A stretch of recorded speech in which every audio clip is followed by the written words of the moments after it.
Important question कुछ ही बच्चों ने भेजा मुझे, बाकी लोगों ने नहीं भेजा। What is the reason? क्यों नहीं भेजा भाई? ओमकार, सर कल नहीं हुआ ज्यादा कुछ। आज करके भेजोगे? Yes sir. Harsh, Sohan, yes sir.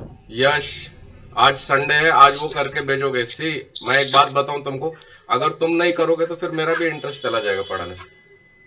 आप अगर डेली बेसिस पे होमवर्क कंप्लीट करोगे तो आपका प्रिपरेशन होएगा एग्जाम के लिए साइमल्टेनियसली। जिसने जिसने नहीं किया है वो नोटबुक कंप्लीट करके मुझे व्हाट्सएप पे भेजेंगे प्लीज। नेक्स्ट आज का चैप्टर हम स्टार्ट करेंगे। चैप्टर वही है जो हम कंटिन्यू कर रहे हैं, financial statement of not for profit organization. And today, you know what, we will solve one complete illustration where in the question receipt and payment account and additional information would be given, and you have to prepare income and expenditure account and a balance sheet.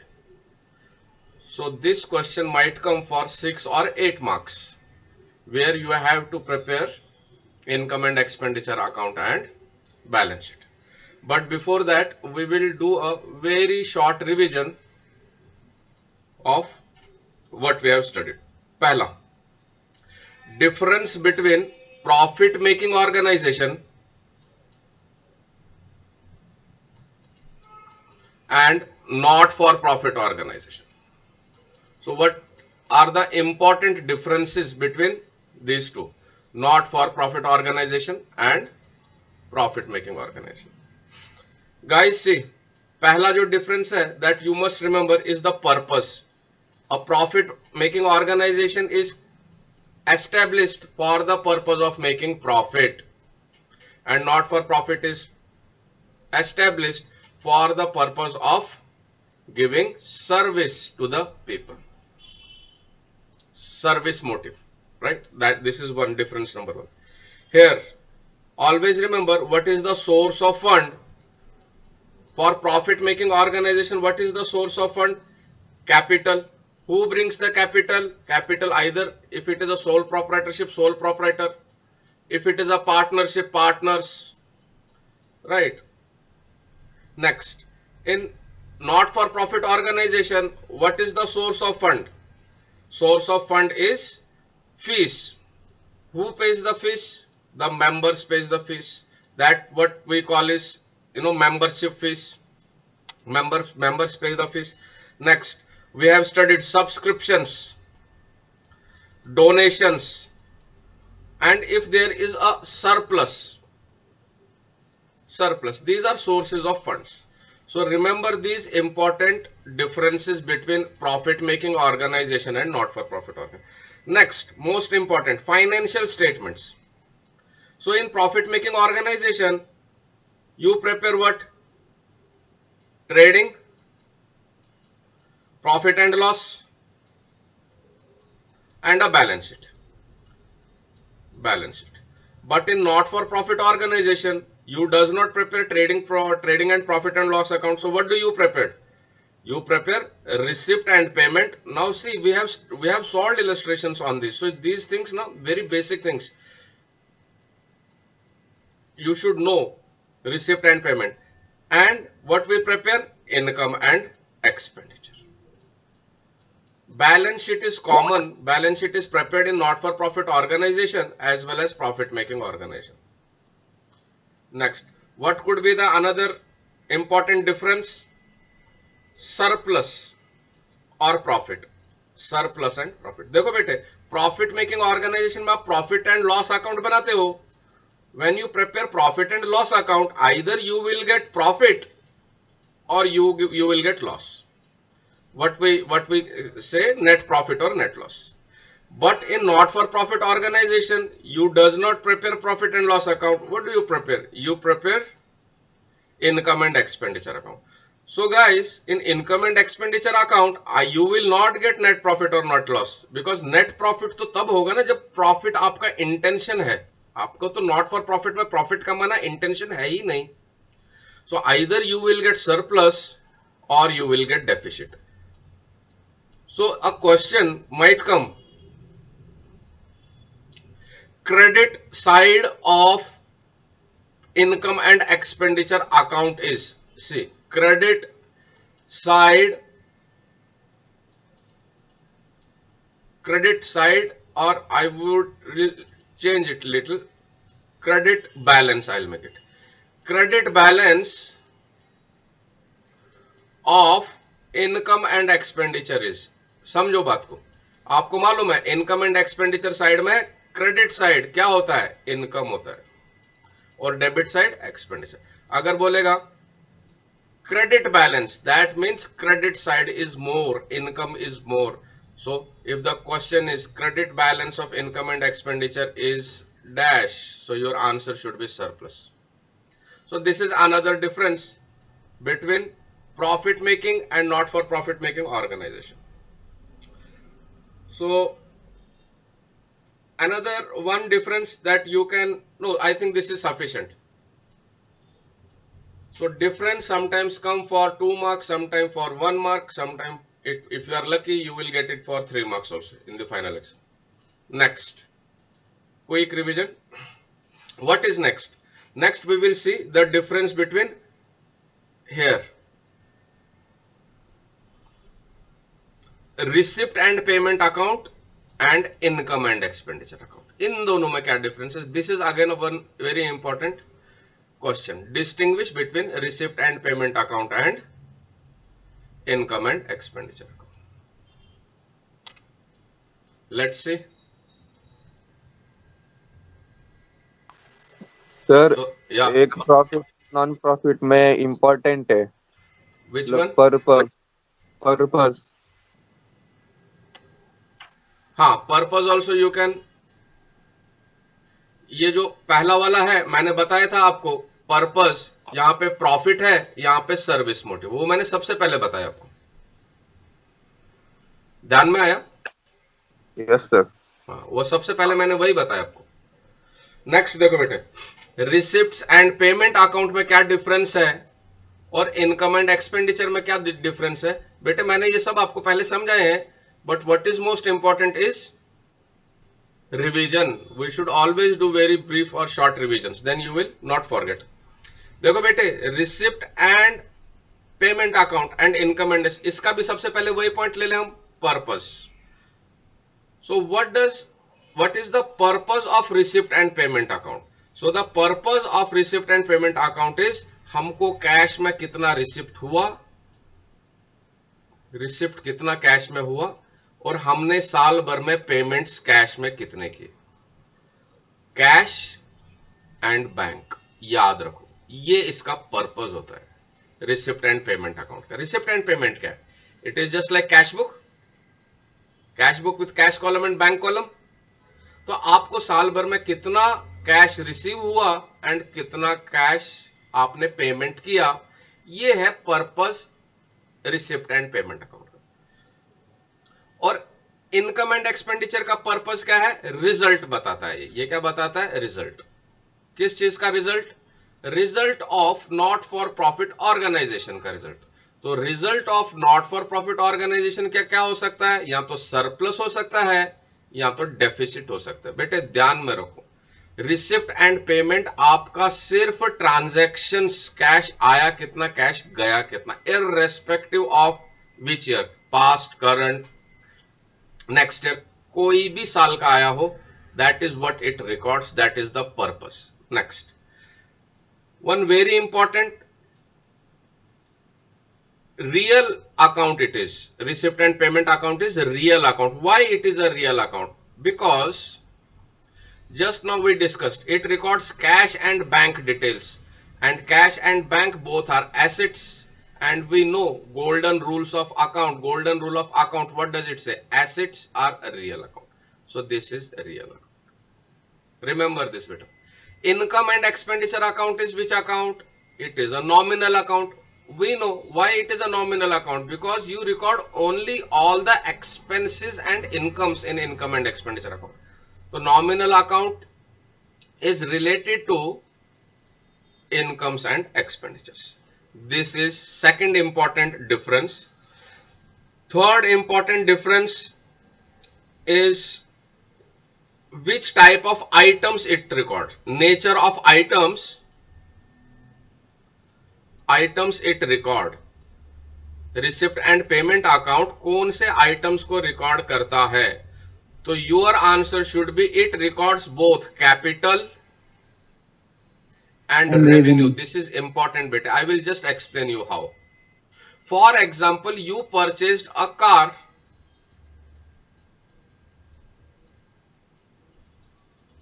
आपने car purchase किया 20 lakhs का और आपने payment कर दिया. तो car is capital asset. आपका transportation का बिजनेस है फॉर एग्जांपल.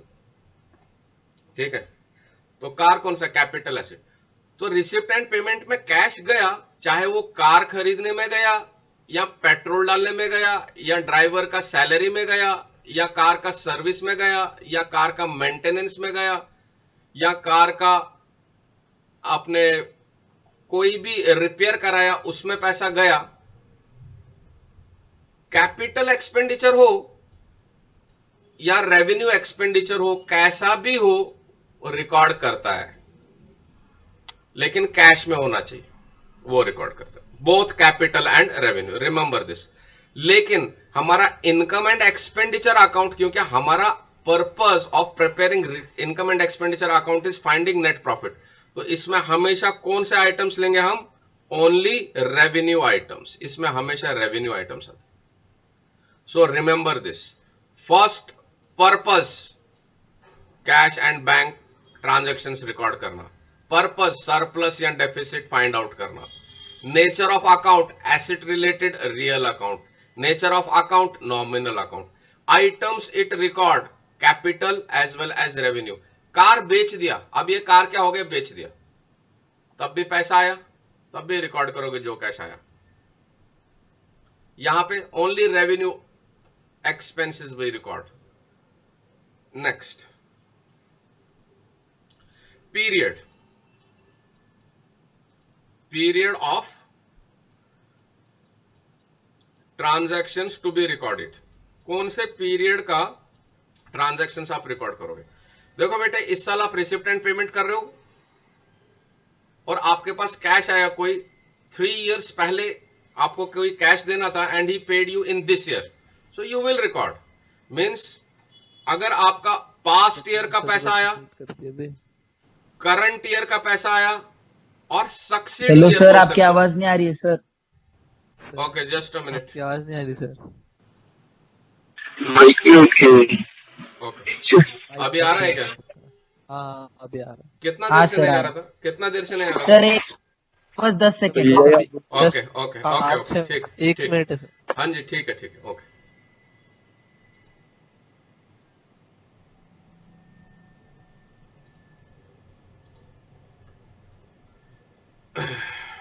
तो देखो, जो आपको कैश आया या आपने पेमेंट किया, irrespective of what period it is, you will record. चाहे प्रेजेंट ईयर का हो, पास्ट ईयर का हो, करंट ईयर का हो या सक्सीडिंग ईयर. सक्सीडिंग ईयर क्या होता है? Next year. नेक्स्ट ईयर से रिलेटेड हो, वो भी आप रिकॉर्ड करोगे.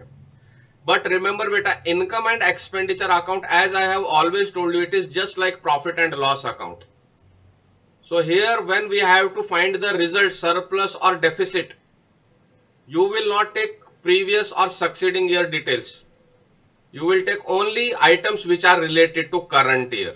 Current year के ही आप item लोगे, तभी तो आपको surplus and deficit मिलेगा. So remember this, another point of difference.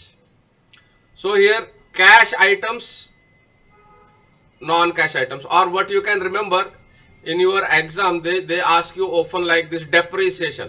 They will give you depreciation. By depreciation receipt and payment account में लोगे क्या? No, depreciation we do not take. depreciation expense है, लेकिन कोई cash expense नहीं है. receipt and payment में तो हम सिर्फ वही आइटम लेते हैं ना जो कैश के खर्चे हैं. तो depreciation हो गया, एसेट की वैल्यू कम हो गई. एसेट की वैल्यू कम हुई, हमने किसी को पैसा तो दिया नहीं ना, नॉन कैश एक्सपेंस हो. लेकिन इनकम एंड एक्सपेंडिचर में yes, current year related expense है, एक्सपेंडिचर साइड में लेते हैं. Yes, we take it in the expenditure side. So this is very basic things which we will revise again and again. Now we will try to solve a question. We will try to solve a question which is like important from exam perspective and which is a complete question, means in parts नहीं है, full question है, देखेंगे.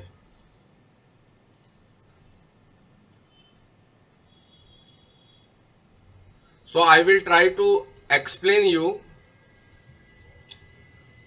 here itself, so that you will understand better. Not from your book. I will not ask you to refer your book.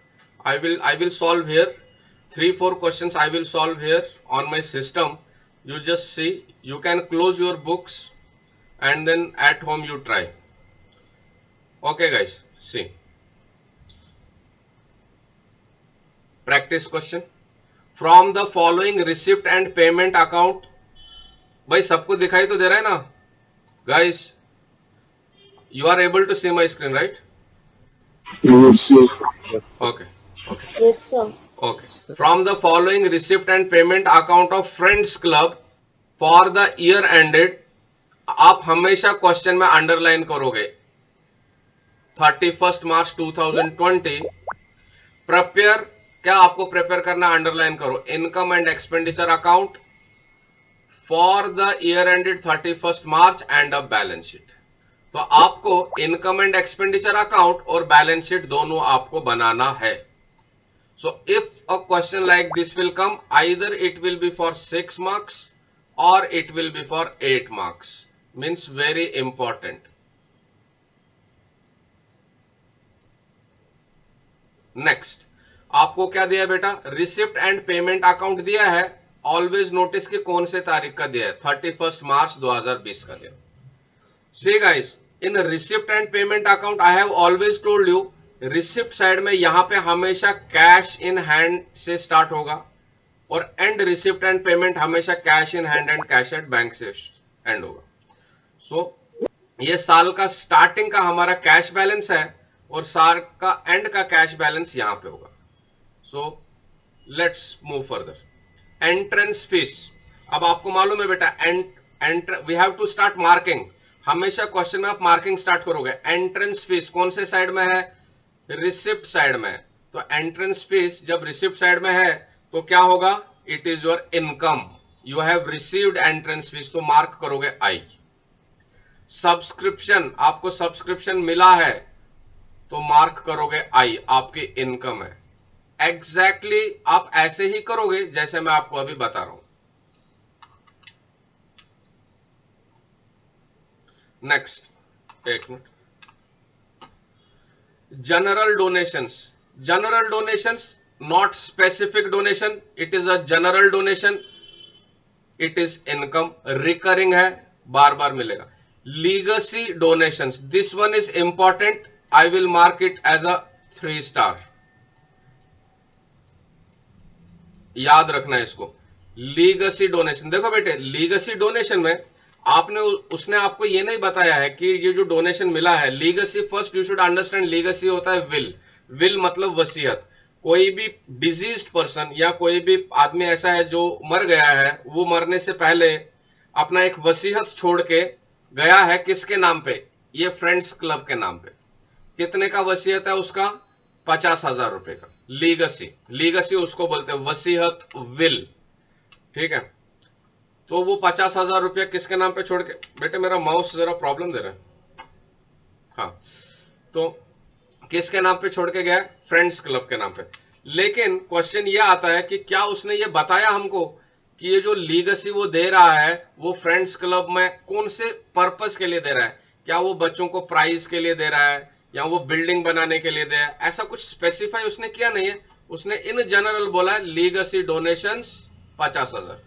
अब ये friends club कोई भी purpose के लिए उसको यूज कर ले, वो उनकी मर्जी. तो जब स्पेसिफिक डोनेशन नहीं है तो हम उसको लेंगे इनकम एंड एक्सपेंडिचर साइड में, इनकम साइड में आएगा. Next, to interest. आपको इंटरेस्ट मिला है, it is income. Next, surplus from cultural programme, आपने कोई कल्चरल प्रोग्राम, कोई फंक्शन वगैरह किया, आपको उसमें कुछ पैसा बच गया, कुछ खर्चा हुआ, कुछ आपको फीस वगैरह आपने लिया, मतलब एंट्रेंस फीस ऐसा कुछ लिया, ओवरऑल आपको क्या हो गया, प्रॉफिट हो गया। तो प्रॉफिट हो गया, this is your income. Like this you will read the question and you will continuously mark. यहां पे जो ये लीगेसी डोनेशन है, इसका हम एक लास्ट में एक नोट भी लिखेंगे हमारा आंसर में, so that we will score full marks. Working note में एक नोट लिख देंगे इसमें। नेक्स्ट, रेंट एंड टैक्सेस, आप कौन सा साइड अभी आ गए, आप पेमेंट साइड में आ गए। रेंट एंड टैक्सेस आप पे कर रहे हो, रेंट पे कर रहे हो तो एक्सपेंडिचर, यार real problem with my mouse, तो एक्सपेंडिचर ई। सैलरीज आप पे कर रहे हो, एक्सपेंडिचर। इलेक्ट्रिसिटी का खर्चा है, एक्सपेंडिचर। जनरल एक्सपेंसेस है, एक्सपेंडिचर। बुक्स, देखो बेटा always remember books are assets, books are assets. तो बुक्स किधर जाएगा, बैलेंस शीट में आप ए लिखो, एसेट साइड। ऑफिस के खर्चे हैं, एक्सपेंसेस। इन्वेस्टमेंट, यू आपको बताया मैंने, समझाया इन्वेस्टमेंट क्या होता है, आपने एफडी किया, डिबेंचर्स खरीदा, शेयर्स खरीदा, वो सब इन्वेस्टमेंट। तो इन्वेस्टमेंट कोई खर्चा नहीं होता है, इन्वेस्टमेंट आपकी एसेट बन जाती है, तो आप इसको लोगे asset side. Like this you go carry on and आगे देखो, बैलेंस कैरीड डाउन, ये देखो बेटा, yes sir by book sir asset कैसे हो गए? बेटे जो बुक्स लेते हो वो साल भर से ज्यादा ही चलता है ना बुक्स। बुक्स जो है, आपने एक बुक लिया वो एक साल से ज्यादा ही चलता है। लाइब्रेरी वगैरह में अगर आप बुक्स देखोगे तो 5-5, 10-10 साल बुक्स रहता है, तो लाइब्रेरी के लिए बुक एसेट हो गए। तो books are always assets, remember this, as simple as that, ठीक है। नेक्स्ट बोलता है बैलेंस कैरी डाउन, ये cash in hand and cash at bank. देखो बेटा, cash in hand and cash at bank, ये कब का बैलेंस है, यह है ईयर एंड का। मैंने आपको बताया पेमेंट साइड में लास्ट में जो आइटम है वो ईयर एंड का है, तो मतलब ये हमारा जो बैलेंस शीट बनेगा उसमें एसेट साइड में लेंगे। याद रखो बेटे, ये एक आइटम ऐसा है जो आप नहीं लोगे, याद रखो।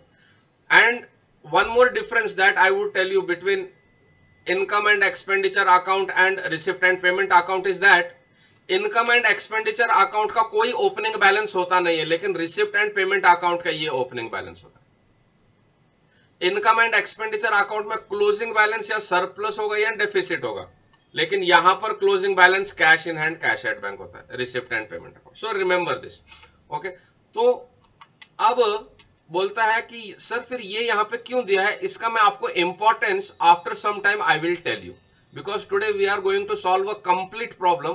सो इसका इंपॉर्टेंस हम थोड़ी देर में करेंगे। Next, then we have some adjustments. आप एडजस्टमेंट कैसे करोगे, इधर आप ध्यान दोगे थोड़ा। बोलता है in the beginning of the year, in the beginning of the year मतलब क्या हो गया भाई, देखो ये हमारा ईयर है फॉर एग्जांपल,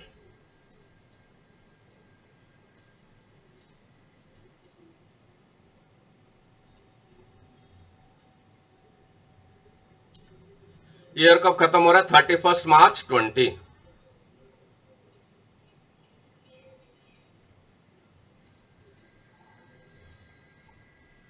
तो बिगिनिंग ऑफ ईयर कब होगा, we know financial year always starts from 1 April 19। In the beginning of the year, beginning of the year मतलब यहां पे the club had books of 3 lakh. देखो बेटे, साल के शुरुआत में जब साल शुरू हुआ, क्लब के पास 3 लाख रुपए का बुक्स था। तो हम एक अभी के लिए फॉर द टाइम बिंग इधर बुक्स जो हमने और परचेज किया, पेमेंट किया, उसको एक टिक करेंगे छोटा सा, ठीक है। एंड फर्नीचर ऑफ ₹58,000, और साल के शुरुआत में यहां पे ये फर्नीचर भी साल का शुरुआत में था हमारे पास, ये तारीख को साल का शुरुआत में फर्नीचर कितने का था, 58,000 का। हमने बाद में कोई पेमेंट किया फर्नीचर के लिए, कोई एडिशनल फर्नीचर वगैरह कुछ परचेज किया, यहां पे नहीं है फर्नीचर, तो मतलब जितना साल के शुरुआत में फर्नीचर था वही हमने कंटिन्यू किया। तो ये फर्नीचर को हम अंडरलाइन करेंगे, क्योंकि ये ऊपर नहीं दिया है, ये हमको लेना पड़ेगा फर्नीचर हमारा बैलेंस शीट में। नेक्स्ट बोलता है subscription on arrears on 1 April 2019 was 6000। ठीक है, सब्सक्रिप्शन हमारा इनकम है, हम इसको एक टिक कर लेते हैं, अरियर्स, एंड 7000 ऑन 31 मार्च 2020। और साल का शुरुआत में इतना सब्सक्रिप्शन आउटस्टैंडिंग था, साल का एंड में 7000 आउटस्टैंडिंग था, तो एक और टिक। याद रखो बेटे, कोई भी आइटम को जब 2 टिक हो जाएंगे तो आप एक टिक एडिशनल कर दो, उसमें 3 लाइन हम छोड़ेंगे। Next, rupees 18,000 was due by way of rent in the beginning as well as at the end of the year। तो रेंट कहां पे? रेंट हमारा पेमेंट साइड में हम देखेंगे, यह हमारा रेंट है। तो बोल रहा है कि रेंट जो हमने पेमेंट के 86,100, वो बोल रहा है इसमें 18,000 रुपया रेंट जो था बिगिनिंग में ड्यू था, हमने देना था, हमने दिया नहीं था यहां पे, तो इसको एक टिक करेंगे। और एट द एंड का भी बोल रहा है, एक और टिक करेंगे, तो 2 टिक हो गए, एक एडिशन टिक करो। ये सब एडजस्टमेंट मैं आपको थोड़ी देर में समझाऊंगा, you have to be little patient. Next बोलता है राइट ऑफ 5,000 ऑफ फर्नीचर, मतलब फर्नीचर पे डेप्रिसिएशन आएगा। तो फर्नीचर तो हमारा यहां पर है, ऊपर तो कहीं फर्नीचर है नहीं, तो यहां पर ही हम इसको एक टिक कर लेते हैं, एक लाइन छोड़ेंगे। और बोलता है 3,000 फॉर्म बुक्स, और बुक्स का भी डेप्रिसिएशन हो गया है, तो हमने बुक्स में क्या किया, ऊपर एक टिक किया है, यहां पे एक और टिक डेप्रिसिएशन का। अब 2 टिक हो गए, तो हम एक टिक एक एडिशन में करते हैं, राइट ऑफ दिस। तो ये हमने क्या किया, we read the question thoroughly, हमने क्वेश्चन पढ़ लिया। अब हमको समझ में आया है कि क्वेश्चन में कौन कौन सी चीजें दी हैं और कौन कौन सी चीजें नहीं दी हैं। अब बेटे क्वेश्चन ये आता है कि आपको उसने क्वेश्चन में क्या बोला है, आपको बनाना क्या है, आपको बनाना है income and expenditure account and balance sheet. लेकिन जब भी आप बैलेंस शीट बनाते हो, आपको मालूम है बैलेंस शीट का एक आइटम है जिसको बोलते हैं कैपिटल फंड। यहां पे देखेंगे, ये हमारा आंसर है, सॉल्यूशन, बैलेंस शीट। तो नॉट फॉर प्रॉफिट में सबसे पहला जो आइटम आता है बैलेंस शीट में, वो आता है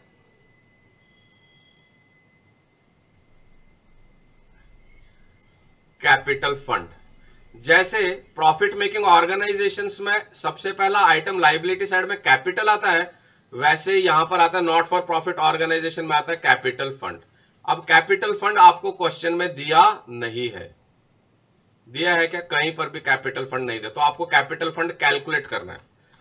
तो कैपिटल फंड मतलब साल का बिगिनिंग में आपके पास कैपिटल फंड कितना है, and we know capital fund is equal to, हमको यह बात भी मालूम है, capital fund plus liabilities is equal to asset. Same उसी तरह जैसे प्रॉफिट मेकिंग में capital plus liability is equal to asset होता है, नॉट फॉर प्रॉफिट में कैपिटल की जगह होता है कैपिटल फंड। तो capital fund plus liability is equal to asset. तो जो ये बैलेंस शीट हम बनाएंगे, इसमें हमको कैपिटल फंड मिलेगा। लेकिन अब बैलेंस शीट कब का बनाना है, balance sheet as at beginning का, साल का शुरुआत का। तो हमारा ईयर एंड कब है, यहां पे देखो आप 31 मार्च 2020। तो हमको ये तारीख का बनाना है, बिगिनिंग का मतलब लास्ट ईयर का बैलेंस शीट बनाना है, 1 अप्रैल 2019 का। तो चलो बेटा मार्क करेंगे यहां पे 1 अप्रैल 2019 का बैलेंस शीट बनाना है। ठीक है, कैपिटल फंड हमको निकालना है, what is our capital fund, ये हमको पता लगाना है।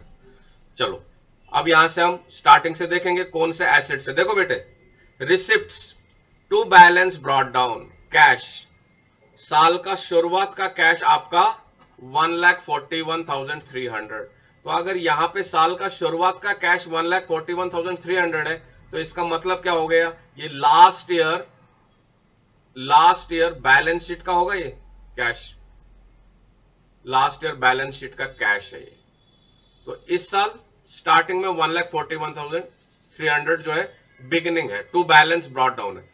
तो ये लास्ट ईयर का कैश है, जैसे इस साल का कैश बैलेंस ये है, तो लास्ट ईयर का ये है। तो 1,41,300 we will take in our last year's balance sheet as an asset.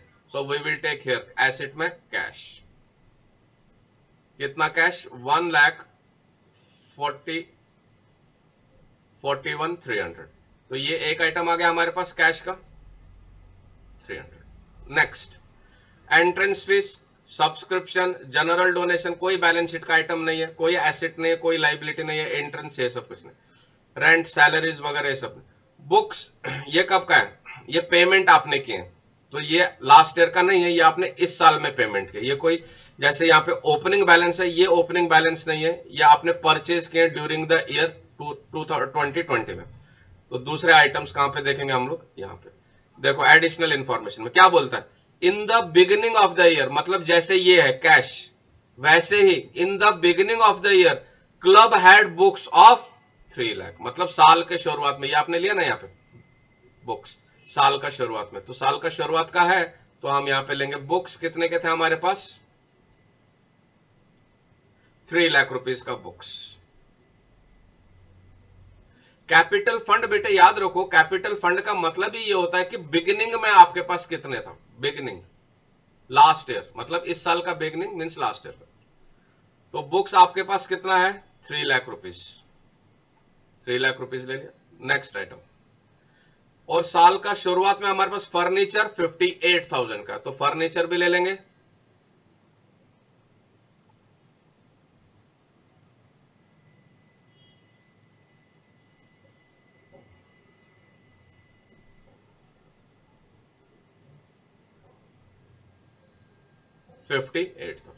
Next बोलता है बेटे देखो, बोलता है सब्सक्रिप्शन इन अरियर्स ऑन 1 अप्रैल 2019, यहां पे 1 अप्रैल 2019, यहां पे सब्सक्रिप्शन इन अरियर्स, हमको आना चाहिए था, सब्सक्रिप्शन मिला नहीं, इन अरियर्स यहां पे, तो मतलब हमारी इनकम है सब्सक्रिप्शन इन अरियर्स, 1 अप्रैल को अरियर्स है, अरियर्स मतलब मिला नहीं, सब्सक्रिप्शन हमको मिलना चाहिए था 6,000, हमको बेटे 6,000 सब्सक्रिप्शन मिला नहीं, तो आउटस्टैंडिंग सब्सक्रिप्शन है, तो आउटस्टैंडिंग सब्सक्रिप्शन, हमको सब्सक्रिप्शन आना था, इनकम आनी थी, इनकम आउटस्टैंडिंग है, तो कोई भी इनकम जो आउटस्टैंडिंग होती है वो आपकी क्या हो जाती है फिर, एसेट। तो आउटस्टैंडिंग सब्सक्रिप्शन कितना बेटा, 6,000, ठीक है। फिर नेक्स्ट देखेंगे, वर्थ 6,000 एंड 7,000 फॉर 2020, तो इसका तो हमको लेना नहीं है 2020 का, क्योंकि हम तो ओपनिंग बैलेंस शीट बना रहे हैं। नेक्स्ट देखो बेटे, rupees 18,000 was due by way of rent, 18,000 was due by way of rent in the beginning, मतलब 18,000 रुपया हमको रेंट पे करना था, कब, in the beginning as well as at the end, लेकिन हम तो बिगिनिंग का देखेंगे, बिगिनिंग का बना रहे हम, तो बिगिनिंग को हमने रेंट पे करना था 18,000 रुपए, जो हमने किया नहीं। तो अगर आपका कोई एक्सपेंस है that you have not paid, that is your liability, तो यहां पे आप लिखोगे आउटस्टैंडिंग रेंट, आपको रेंट पे करना था, कितना है, 18,000 रुपए, तो ये हो गया। अब इसके बाद हम देखेंगे और कोई आइटम है, राइट ऑफ 5,000 फर्नीचर एंड, तो ये इस साल से रिलेटेड है, इस साल से रिलेटेड नहीं है, ये इस साल से रिलेटेड है, तो हमारा वर्किंग नोट पूरा हो गया। तो लास्ट ईयर के इन द बिगिनिंग जितने भी आइटम्स थे हमने सब ले लिए एसेट में, लाइबिलिटीज के। अब हम देखेंगे टोटल,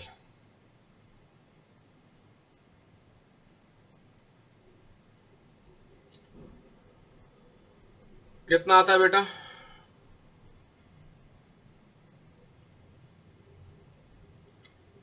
300, 5,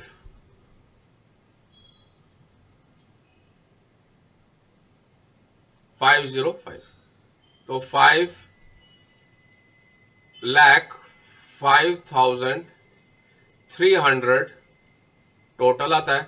उसमें से अगर हम ये एसेट का टोटल ये आ गया, लाइबिलिटी कितना है, सिर्फ 18,000, 18,000 माइनस करेंगे तो हमको क्या मिलेगा, कैपिटल फंड मिलेगा, ये कैपिटल फंड। तो 18,000 अगर हम माइनस कर लेंगे तो हमको मिल गया यहां पर हमारा कैपिटल फंड। तो capital fund is how much, 4,87,300।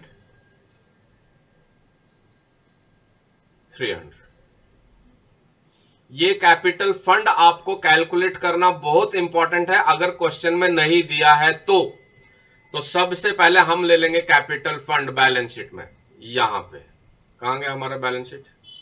ओ यार सॉरी सॉरी सॉरी सॉरी, मैंने यहाँ पे बना दिया इसको। ये एक्चुअली मुझे यहाँ पे बनाना था, वर्किंग नोट्स में बनाना था मैंने, ओपनिंग कैपिटल फंड यहाँ पे बनाना था। तो यहाँ पे तो हमारा बैलेंस शीट बनेगा, कोई बात नहीं। तो आप थोड़ा सा समझ लो, अभी ये वाला हमारा, ये समझो कि ये हमारा वर्किंग नोट है,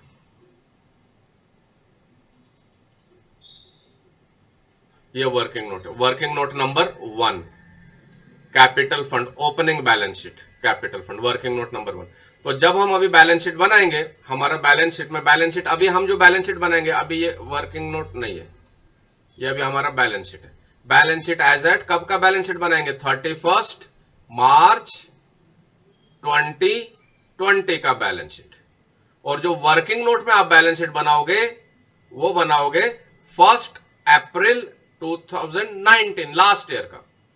और जो आप इनकम एंड एक्सपेंडिचर बनाओगे इन द बुक्स ऑफ, कौन सा बुक्स है?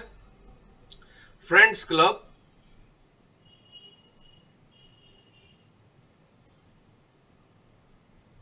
जो आप इनकम एंड एक्सपेंडिचर बनाओगे वो भी आप बनाओगे कब का? 31 मार्च 2020 का। सिर्फ वर्किंग नोट में आप एक बैलेंस शीट बनाओगे पिछले साल का। क्यों बनाओगे वो बैलेंस शीट? क्योंकि सर हमको फाइंड आउट करना है कैपिटल फंड, उसके लिए ये बनाओगे, याद रखना मेरी बात। और कैपिटल फंड कैसे बनाओगे? जो पिछले साल से रिलेटेड जो भी एसेट्स है वो ले लो, जो भी लाइबिलिटीज है वो ले लो, जो बैलेंस फिगर आएगा वो है कैपिटल फंड। आप प्रैक्टिस करोगे तो आपको आएगा। और अब ये जो कैपिटल फंड हमको आया यहां पे 4,87,300, ये हम कहां पे लेंगे? हमारा बैलेंस शीट में। तो सबसे पहला जो आइटम आएगा,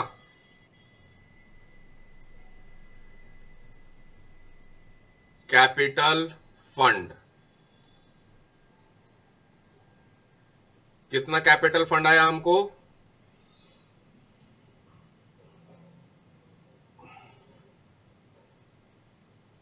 4,87,300।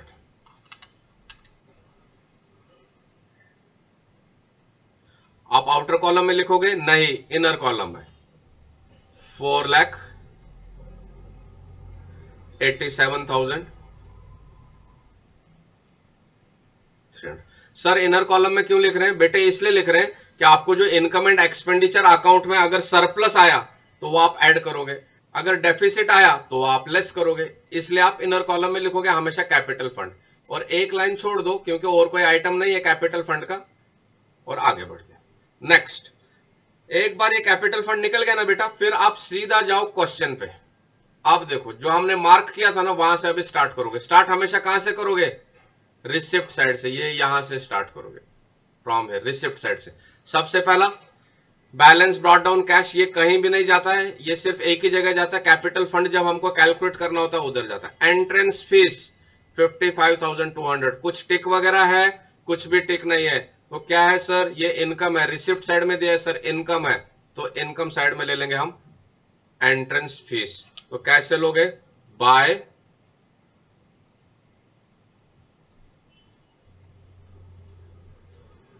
मैं थोड़ा शॉर्ट में लिखूंगा क्योंकि मैं माउस यूज कर रहा हूं। एंट्रेंस फीस, कुछ भी टिक वगैरह कुछ भी नहीं है, तो एंट्रेंस फीस का अमाउंट हम लिख लेंगे सीधा आउटर कॉलम में। अगर टिक है तो इनर कॉलम में। तो अमाउंट कितना आया? 55,200, सीधा आउटर कॉलम। नेक्स्ट क्वेश्चन में जाएंगे। सब्सक्रिप्शन, कितना टिक है? 3। मैंने बताया बेटे आपको, सब्सक्रिप्शन में जब 3 टिक है तो आप इधर ही ले लो। अगर 3 से ज्यादा टिक है, 4 ही है, 5 टिक है, तो मतलब फिर हमको इसका एक वर्किंग नोट बनाना पड़ेगा। तो 3 टिक है तो आप यहां के यहां ले सकते हो, बाय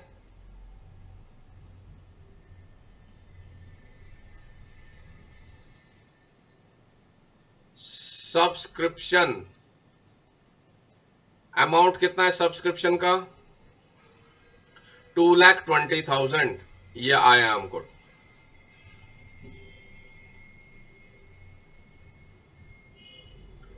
कितना टिक लाइन छोड़ना है? 3, तो ये 3 लाइन इतना हो जाएगा। नहीं, थोड़ा और नीचे, इतने में हो जाएगा। Next item general donation. General donation बेटा क्या है? इनकम है, इनकम।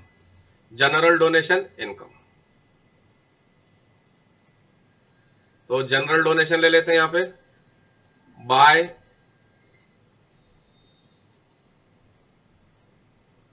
General donation 12,500। कोई टिक मार्क वगैरह है? कुछ भी टिक मार्क नहीं है। सॉरी, यहां पे जनरल डोनेशन 56,100।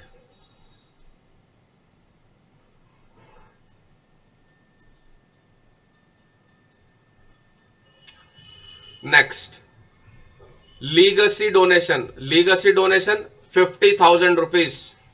तो हम इनकम साइड में लेंगे, बाय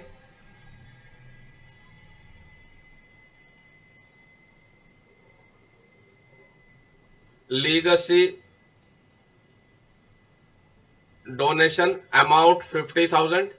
और मैंने आपको बताया बेटा इसका लीगसी डोनेशन है, थोड़ा सा कंफ्यूजिंग है, तो इसके लिए हमेशा यहां पे लिखो आप वर्किंग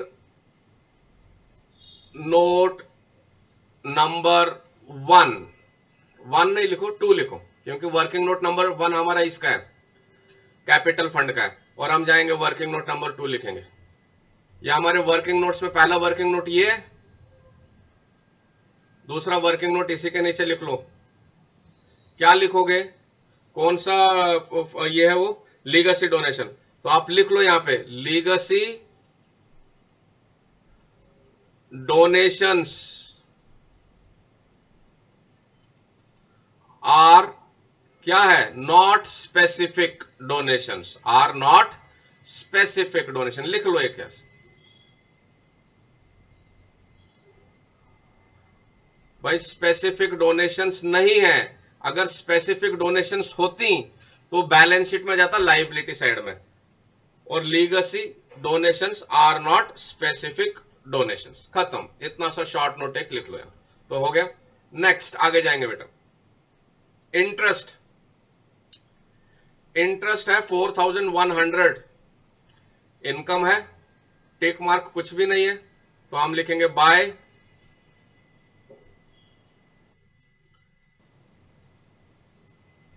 इंटरेस्ट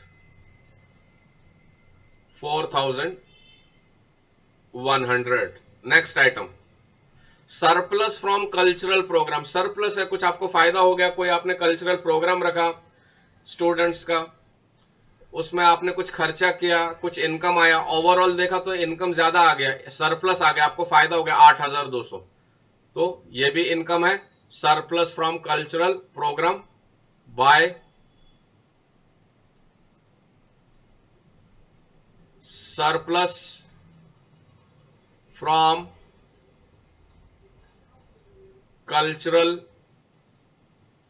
प्रोग्राम 8,200 रुपए का फायदा हो गया, आपकी इनकम हो गया 8,200 रुपए का फायदा। नेक्स्ट ये हो गया बेटे।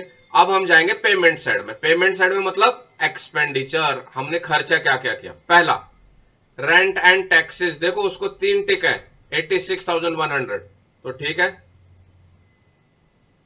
2 रेंट एंड टैक्सेस 86,100, 3 टिक है, तो हमको 3 लाइन छोड़ना है इसके नीचे, 3 लाइन इनर कॉलम में लेंगे। Next salaries, electricity charges, general expenses 1,09,000, 6,200, 12,500, तीनों को टिक नहीं, हम तीनों लिख लेते हैं, salaries, electricity charges and general expenses. सो 2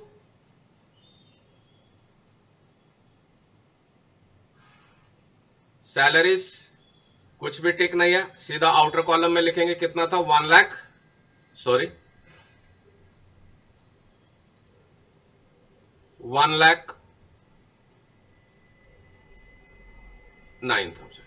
अगला क्या था, इलेक्ट्रिसिटी चार्जेस 2 इलेक्ट्रिसिटी चार्जेस, इसको भी कोई टिक नहीं है, कोई एडजस्टमेंट नहीं है, सीधा आउटर कॉलम में लिखोगे 6200 था। और नेक्स्ट आइटम था office expenses, salaries, electricity charges, general expenses.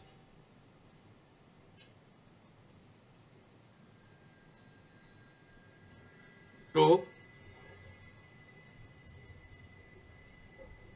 General expenses amount था 12,500। ये भी आउटर कॉलम में, because there is no adjustment to it, right, general. After that see guys we have books. तो बुक्स हमने 31 मार्च 2020 में, मतलब ये साल में हमने बुक्स का पेमेंट किया है बेटे, पेमेंट किया है, मतलब हमने बुक्स और खरीदी हैं, 31,200 की बुक्स खरीदी हैं। तो ये बुक्स हम कहां लेंगे? बैलेंस शीट में। सीधा ऐसे ही चलो, सीधा जाते हैं बैलेंस शीट में। आप याद रखो मैं कैसे कर रहा हूं, और जब आप प्रैक्टिस करोगे, अगर नहीं आता है तब आपको, तो मैं ये वीडियो अपलोड करने वाला हूं आज यूट्यूब पे, तो फिर उसमें देखो और रेफर करो। ये आ गया बैलेंस शीट में, ये बुक्स, कौन सा बुक्स? परचेज, जो हमने परचेज किया। और बुक्स को कितना टिक है? 1 2 3, 31,200 और 3 टिक, 31,200 और 3 टिक है, 3 लाइन छोड़ेंगे। नेक्स्ट ऑफिस एक्सपेंसेस 45,000, कोई भी टिक नहीं है आउटर कॉलम में। तो इनकम एंड एक्सपेंडिचर अकाउंट में बेटा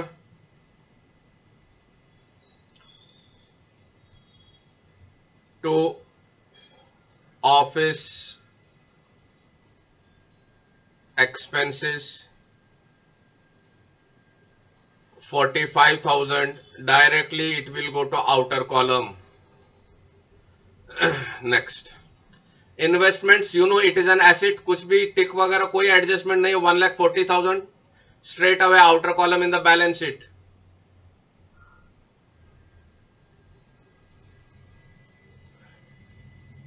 ये जो है ना बेटा, ये एक्चुअली पेज नंबर 2 है। ये जो वर्किंग नोट वाला है ना, ये एक्चुअली पेज नंबर 3 है। तो वैसे आप थोड़ा समझ के चलना, क्योंकि हमने वर्किंग नोट पहले कर लिया ना, तो थोड़ा ऊपर वो चला गया, ऊपर वाले पेज पे कर लिया, हमको एक्चुअली वो वर्किंग नोट यहां करना था। चलो कोई बात नहीं। Investment is an asset, investment कितने का इन्वेस्टमेंट है बेटा? 1,40,000, कोई एडजस्टमेंट नहीं है, directly outer column 1,40,000।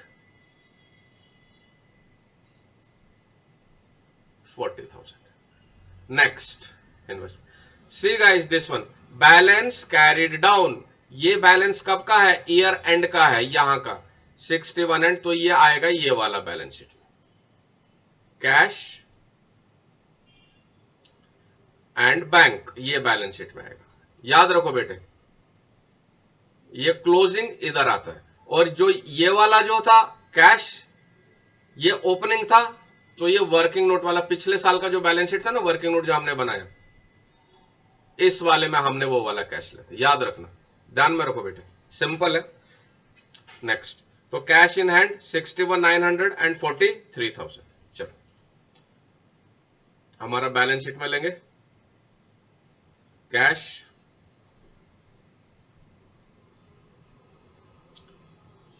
43,000 and 61,900, right बेटे? सब हमने पोस्टिंग्स कर लिया। Now we will go to the adjustment, that is additional information. Now what is the first additional information? In the beginning of the year club had books 3 lakh रुपए का। देखेंगे books, books से related adjustment है भाई। ये देखो books, हमने beginning of the year books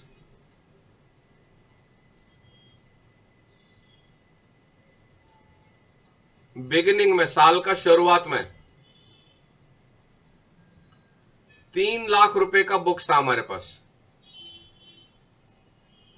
देखो बेटे इधर बताता हूं, साल का शुरुआत में 3 लाख का था और फिर आपने और परचेज किया कितने का, 31,200 का, ये परचेज किया ड्यूरिंग द ईयर। तो आपके पास टोटल बुक्स कितने की हो गई, 3,31,200 रुपए की बुक्स हो गई। ये हो गया आपका। नेक्स्ट,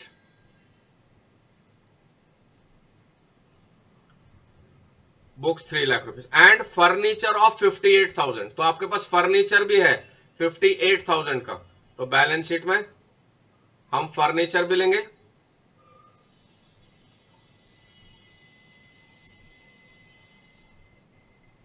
अब इनर कॉलम में फर्नीचर लें या आउटर कॉलम में, एक बार देखेंगे।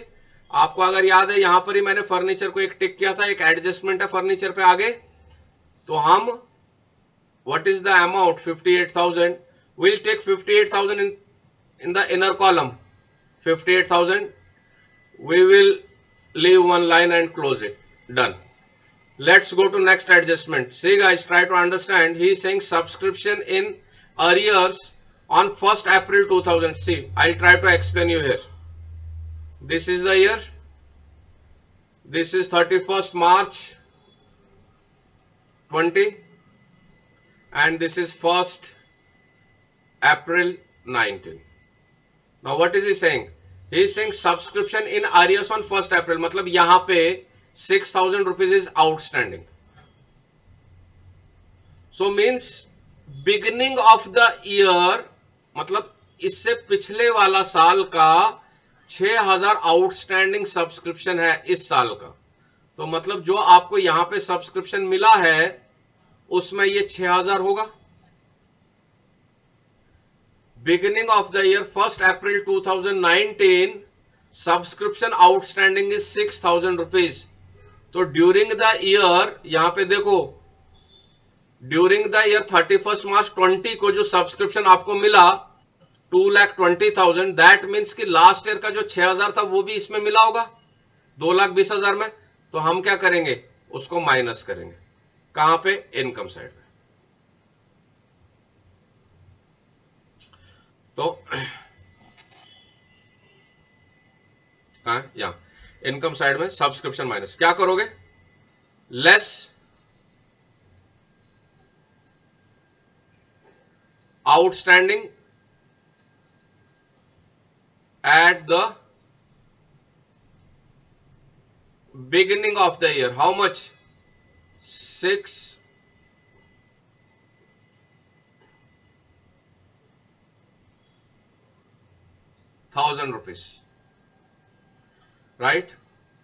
तो टोटल कितना है आपका, 1,14,000। तो देखो बेटे, अब कोई बच्चे क्या बोलते हैं, बोलते हैं सर ये subscription at the beginning of the year 6,000 था, इसका ये एडजस्टमेंट है, इसका आपने एक इफेक्ट तो ले लिया, तो सर इसका दूसरा इफेक्ट कहां आएगा। ओ भाई ये एडजस्टमेंट है लेकिन ये सब्सक्रिप्शन पिछले साल का था, तो एक इफेक्ट तो जो इस साल में है वो तो यहां पे ले लिया, जो दूसरा इफेक्ट है वो पिछले साल का था। जैसे कि हमने वो सब्सक्रिप्शन वर्किंग नोट में लिया, अगर आपको याद है, ये वाला वर्किंग नोट में याद है, आउटस्टैंडिंग सब्सक्रिप्शन 6,000 यहां पे आएगा, इस साल का बैलेंस शीट में नहीं आएगा। पिछले साल का सब्सक्रिप्शन आउटस्टैंडिंग है तो पिछले साल की एसेट थी, इस साल का सब्सक्रिप्शन आउटस्टैंडिंग होगा तो इस साल की एसेट आएगी। जैसे कि आगे दिखाऊं आपको, अभी सब्सक्रिप्शन इन अरियर्स 2019 6,000 हमने ले लिया, माइनस कर दिया, और आगे बोलो, देखो क्या बोलता है बेटे, एंड 7,000 31st मार्च, और बोलता है इस साल का जो आउटस्टैंडिंग सब्सक्रिप्शन है वो 7,000 रुपए है। तो मतलब इस साल की इनकम है, हमको मिली नहीं है, तो मिली नहीं है तो सबसे पहले आप क्या करोगे, उसको सब्सक्रिप्शन में ऐड करो, क्योंकि इस साल का इनकम है, तो हम करेंगे प्लस, इस साल का इनकम है प्लस आउटस्टैंडिंग सब्सक्रिप्शन, चाहे तो लिख लो फॉर करंट ईयर। तो कितना आता है outstanding subscription for current year, 7,000 rupees. तो जो टोटल आएगा वो आप आउटर कॉलम में लिख लो, कितना आता है टोटल, 2,21,000। अब इसका दूसरा इफेक्ट देखो बेटे कैसे आएगा, इसका दूसरा इफेक्ट कहां आएगा, इस साल से इस साल, this is outstanding for this year, so if this is outstanding for this year, this will go to this year's balance sheet which we have not taken and we will take it now. Where is this year's balance sheet? Asset. So asset side you will write outstanding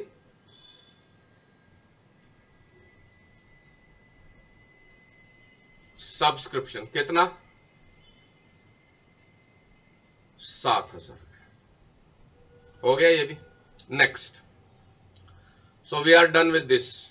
Now what next? Next adjustment is saying rupees 18,000 was due by way of rent in the beginning as well as at the end of the year. देखो बेटे क्या बोलता है,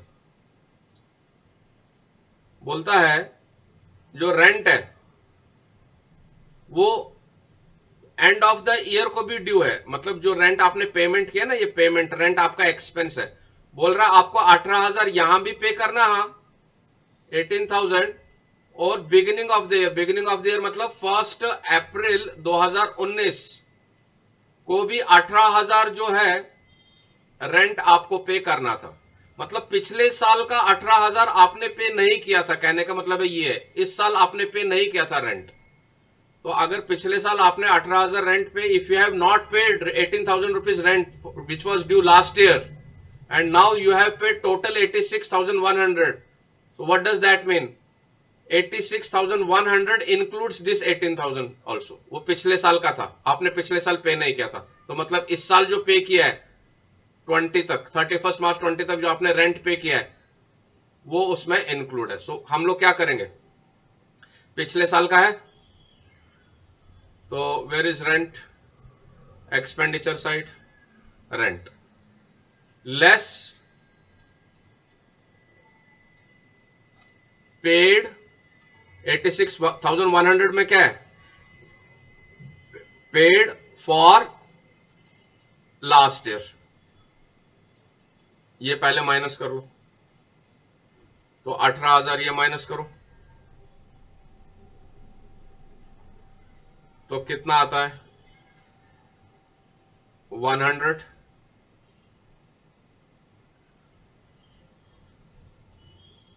4 64,100, sorry 66,100, ये पिछले साल का था.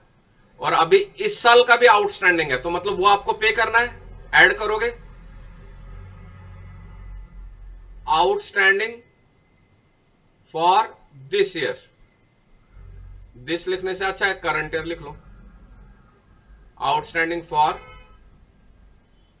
Current year how much, 18,000 rupees, तो ये आपको पे करना पड़ेगा. तो फिर से बाहर कितना आ गया, 100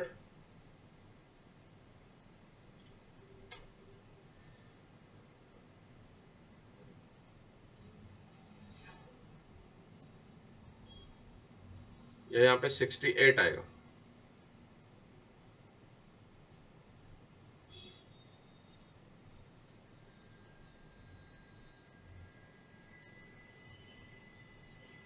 ये ऐड कर दीजिए, तो आउटर कॉलम में कितना आ गया, फिर से 86,100, ये ऐसा है. और अभी जो इस साल का आउटस्टैंडिंग है, देखो बेटे समझो, जो लास्ट ईयर का जो आपका आउटस्टैंडिंग था सब्सक्रिप्शन, ये रेंट, लास्ट ईयर का जो आउटस्टैंडिंग ये वाला लास्ट ईयर का था, ये कहां पे जाएगा, पिछले साल का था, this is related to last year. So remember in our working note here we have taken this last year outstanding liability. And अब जो इस साल का है 18,000, ये वाला हम कहां पे लेंगे, इस साल का बैलेंस शीट में 18,000, we will take it here, rent outstanding या आउटस्टैंडिंग रेंट, रेंट आउटस्टैंडिंग.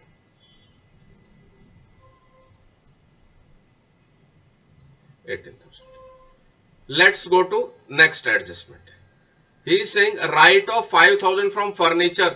तो फर्नीचर का 5,000 रुपीज कम होएगा, तो फर्नीचर हमने बैलेंस शीट में यहां लिए less right of depreciation, you can write 5000।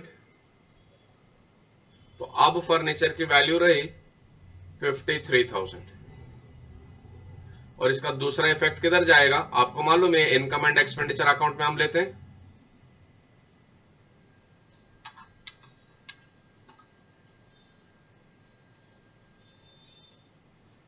To depreciation, in bracket you can write furniture, how much, 5,000. Guys, I am using mouse, so I am writing in short. You please do not write in shorts, otherwise आपका marks cut हो जाएगा। और books का value देखो कितना कम हुआ है, 3,000।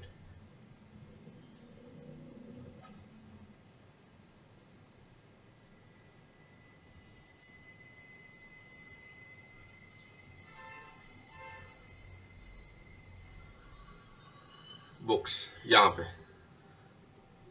Books का क्या होगा, डेप्रिसिएशन। बुक्स का डेप्रिसिएशन कितना है, 3,000। तो आउटर कॉलम में कितना आया,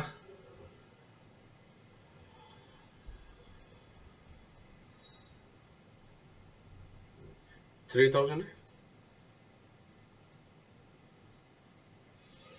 This is furniture here, 5,000 and 3,000 for books.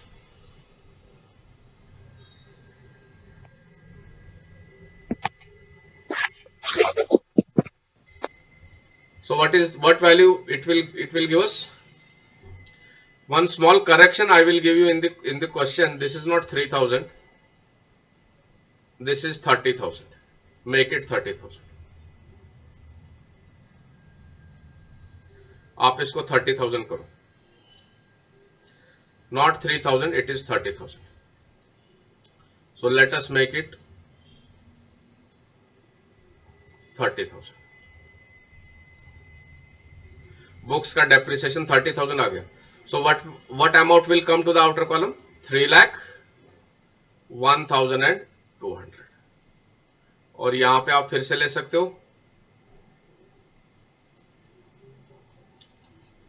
To depreciation books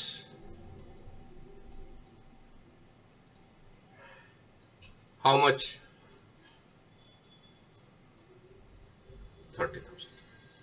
Let's go to question. Done. So we are done with the question.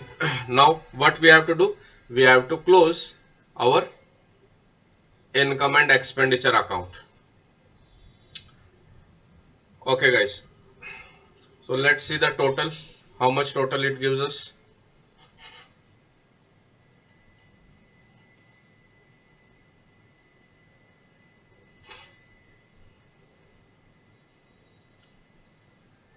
Income side,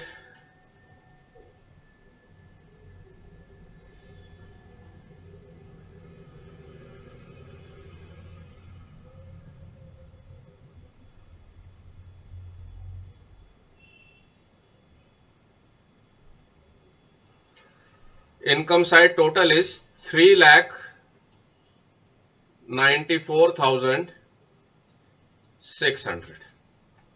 Okay, and expenditure side total is, let's see,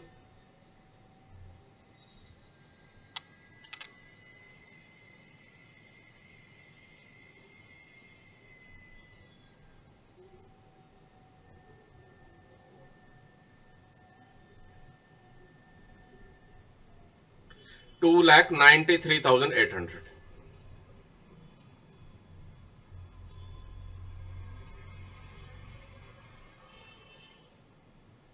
So this is our income side and this is our expenditure side. Our income side is more. Income side is more. So when your income side is more, expenditure side is less. So you will get what? You will get surplus. 2,93,800 is your expenditure. So deduct expenditure from income. Let's see.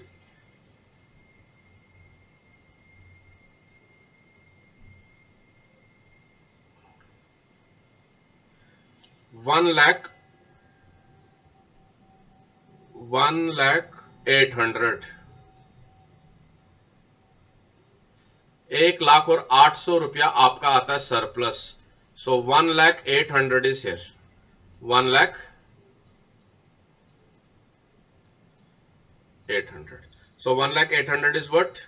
It is to surplus. And you always write here detail of what surplus means. Surplus means, I will write in short, excess of income over expenditure. And this surplus will always go to your balance sheet. Balance sheet में कहां जाएगा? ये बेटे actually मैंने by mistake है ना, ये यहाँ पे ये वर्किंग नोट यहां बन गया हमारा, तो प्लीज ये पेज नंबर 3 है actually. So we have to go to page number 2.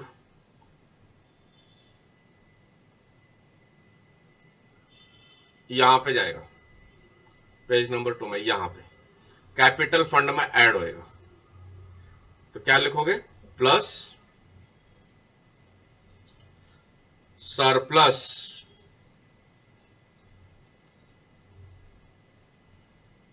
how much? 1,08,000. So total will come 5,88,100. आगे. और अब आप आपका बैलेंस शीट टैली करो, देखें जरा कितना आता है बैलेंस शीट का.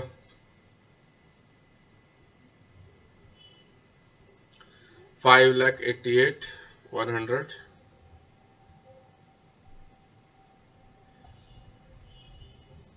आपका लाइबिलिटी साइड आता है 6,06,100.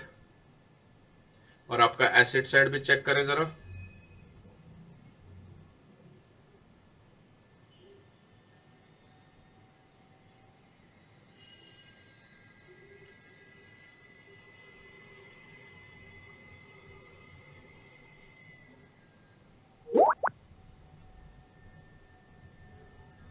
$6,06,100. तो हमारा आंसर टैली हो गया. So we are done with the question. तो बेटा मुझे बताओ, आप लोगों को समझ में आया क्या गाइस? Yes, sir. Yes. सबको समझ में आया?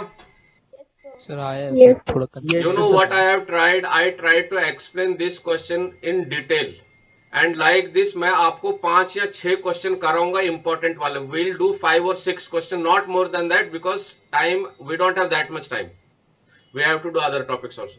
Now all the questions which I am explaining you, आप उसको घर पे प्रैक्टिस करो और मुझे भेजो. अगर आप भेजोगे नहीं, that will demotivate me also. तो अगर आप चाहते हो कि हमारा क्लास अच्छे से चले, so it has to be two-way communication. सिर्फ मैं आपको एक्सप्लेन करूंगा और आप पढ़ाई नहीं करोगे, that way it will not work. आप लोग ये प्लीज सॉल्व करो. नेक्स्ट वीडियो मैं एक और अपलोड करूंगा यूट्यूब पे, वो वाला आप शाम को 7 बजे देखना. ये भी करूंगा और वन मोर वीडियो जो सीबीएसई का कल हमने क्वेश्चन किया था, डिस्कस किया था, वो अपलोड करूंगा मैं शाम को. तो वो वाला वहां से आप देखना. एंड प्लीज होमवर्क करो और मुझे भेजो. सबको समझ में आया ना बेटे ये वाला क्वेश्चन गाइस? हाँ सर, आया सर. चलो ठीक है. Thank you very much. Bye. Take care.